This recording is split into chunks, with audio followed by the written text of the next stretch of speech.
గొప్ప లక్ష్యాన్ని కలిగి ఉండటములో ఉన్న ఆనందం గొప్ప సంపదలతో వచ్చే ఆనందానికి సమానం. మన విద్యా విధానం జీవించటానికి ఏం చెయ్యాలో చెబుతుంది, కానీ జీవించటం ఎలా అన్నది మనమే నేర్చుకోవాలి. మనల్ని అర్థము చేసుకోలేని వారు 1000 మంది మన పక్కనే ఉండటం కంటే మనల్ని అర్థం చేసుకున్నవారు ఒక్కరు మనకు దూరంగా ఉన్నా చాలు సంతోషమే. లోకంలో అతిపెద్ద ద్రోహం ఏంటో తెలుసా? అబద్ధపు ప్రేమ చూపి అదే నిజమైన ప్రేమ అని నమ్మించి మోసం చేయడమే. కోరికలు అనేవి మనసుకు సంతోషాన్ని ఇచ్చేలా ఉండాలి, కానీ మనశ్శాంతిని పాడు చేసేలా ఉండకూడదు. నీ తలరాతను ఎప్పుడు నిందించకు. ఒక కష్టం నిన్ను బాధిస్తే 100 సంతోషాలు నీ జీవితంలో ఎప్పుడు ఎదురు చూస్తూ ఉంటాయి. ఏడుస్తూ కూర్చుంటే కన్నీళ్లు కరిగిపోతాయి, కాలం వదిలిపోతుంది, కష్టం మిగిలిపోతుంది. అందుకే ఎప్పుడు ఏడుపుని గుండెలో దాచిపెట్టు. గెలుపు కోసం పరిగెత్తు, అలుపు లేకుండా ప్రయత్నించు. నీ ఏడుపుకి కారణం అయిన వాళ్ళే నీ గెలుపును చూసి తల దించుకోవాలి. అందుకే నీ జీవితం నీవే నిర్ణయించుకో. సుత్తితో ఒక్క దెబ్బ వేయగానే బండరాయి ముక్కలవ్వదు. దెబ్బ వెనుక దెబ్బ వెయ్యాలి. ఒక ప్రయత్నములోనే విజయం సిద్ధించదు, ఎడతెగని ప్రయత్నం కావాలి. దేవునిపై నీకు నమ్మకం ఉంటే నీ భారం దేవుడే చూసుకుంటాడు. బ్రతకడం కోసం రాజీ పడడం కన్నా మనకు నచ్చేలా బ్రతకడం కోసం యుద్ధం చేయడంలో తప్పేమీ లేదు. కొత్త విషయాన్ని నేర్చుకోవడానికి నీ మనసు ఎప్పుడు యవ్వనంగా ఉండాలి.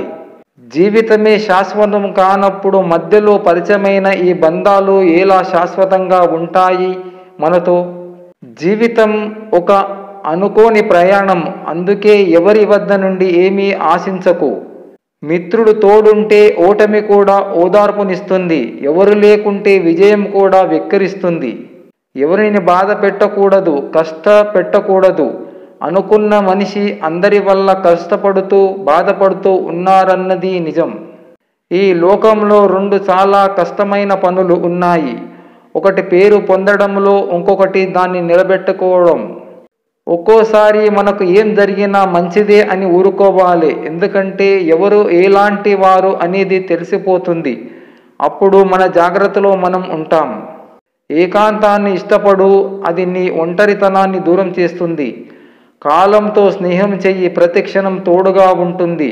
భవిష్యత్తుకి ప్రేమను పంచు, అది నీ జీవిత గమ్యానికి దారి చూపిస్తుంది. నీ కన్నీటికి ధైర్యం నేర్పు, కష్టం కూడా నీకు దాసోహం అవుతుంది. జీవితంలో 10 మందిని బాధ పెట్టి ఎదగడం గొప్ప కాదు, 10 మంది బాధను తీర్చి ఎదగడమే గొప్ప.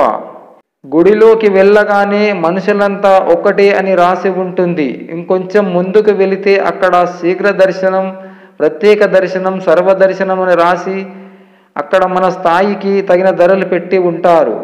మనుషులంతా ఒకటే అయినప్పుడు వ్యత్యాసాలు ఎందుకు? ఉన్నవాడు లేనివాడు, పేదవాడు అని మీరే నిర్ణయిస్తున్నప్పుడు ఆ నీతి కథలు ఎందుకు? సమానత్వం గుడిలోనే లేనప్పుడు ఇంకా బడిలో, సమాజంలో ఎందుకు దొరుకుతుంది? కొంతమంది మనసులో కత్తులు దాచుకొని మాటల్లో పువ్వులు రాల్చే మనుషులు ఉంటారు. జాగ్రత్త మిత్రమా. 84 లక్షల జీవరాశుల్లో అత్యంత ప్రమాదకరమైన జీవి మనిషి. ఒప్పుకున్నా ఒప్పుకోకపోయినా ఇది నిజం.